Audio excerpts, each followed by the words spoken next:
এখন আমি শেয়ার করে নিচ্ছি নিকো পার্ক ব্লগের পরবর্তী অংশ।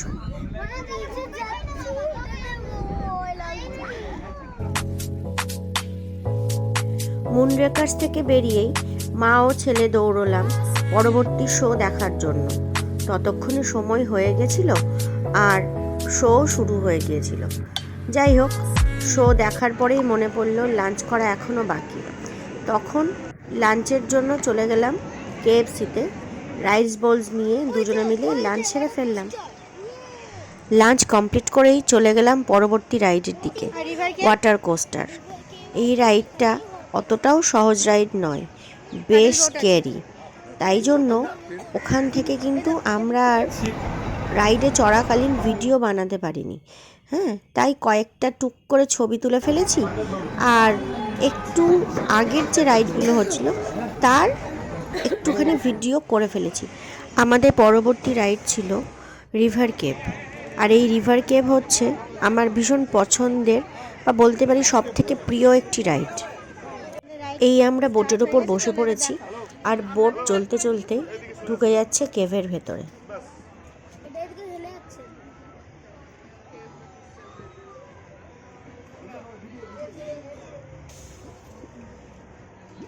রিভার কেভে ঢুকছি,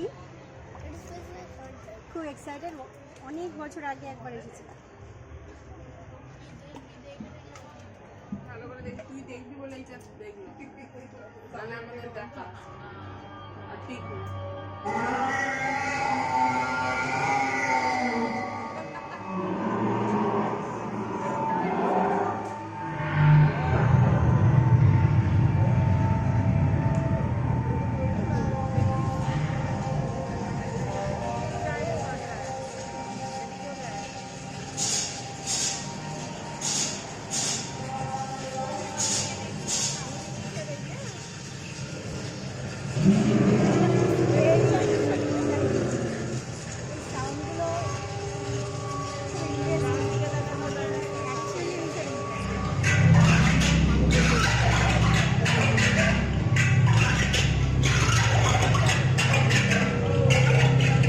এই রাইডের বেশিরভাগ অংশই সবার সামনে তুলে ধরার চেষ্টা করেছি, যদিও কিছু কিছু প্রবলেমের জন্য ভিডিও মাঝে মাঝে কেটে গেছে, বাট তবুও অনেকটা যতটা আসলে সম্ভব ক্যামেরাতে তুলে ধরা ঠিক ততটাই চেষ্টা করেছি সকলের কাছে তুলে ধরা।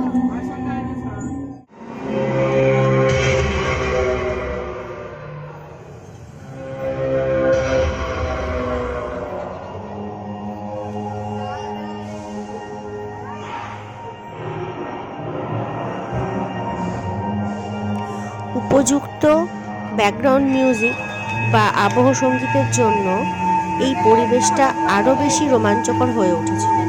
তোমরা দেখতেই পাচ্ছ যে যেমন চারপাশের সুন্দর দৃশ্য আমরা দেখছি, সাথে ব্যাকগ্রাউন্ড মিউজিকটাও কিন্তু ভীষণ রোমাঞ্চিত করছে আমাদের।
আগে যখন রিভার কেভে এসেছিলাম অনেক বছর আগে, তখনকার রিভার কেভ আর এখনকার রিভার কেভের কিন্তু অনেক আকাশ পাতাল তফাৎ।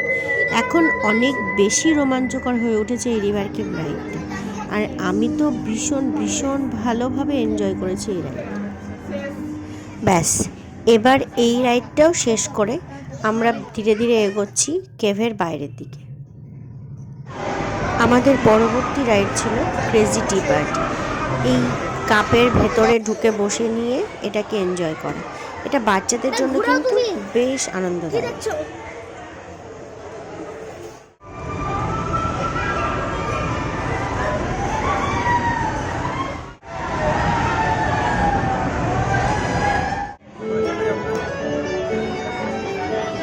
আমাদের পরবর্তী রাইড ছিল ফ্যামিলি ক্যারোসেল।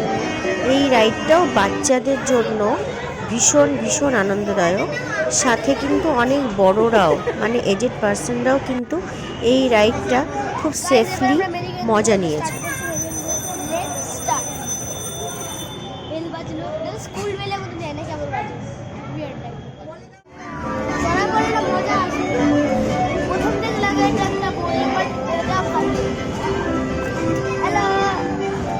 দ্বিতীয় অংশের ভিডিওটি এখানেই শেষ করছি। খুব শিগগিরই আসবো পরবর্তী অংশ নিয়ে।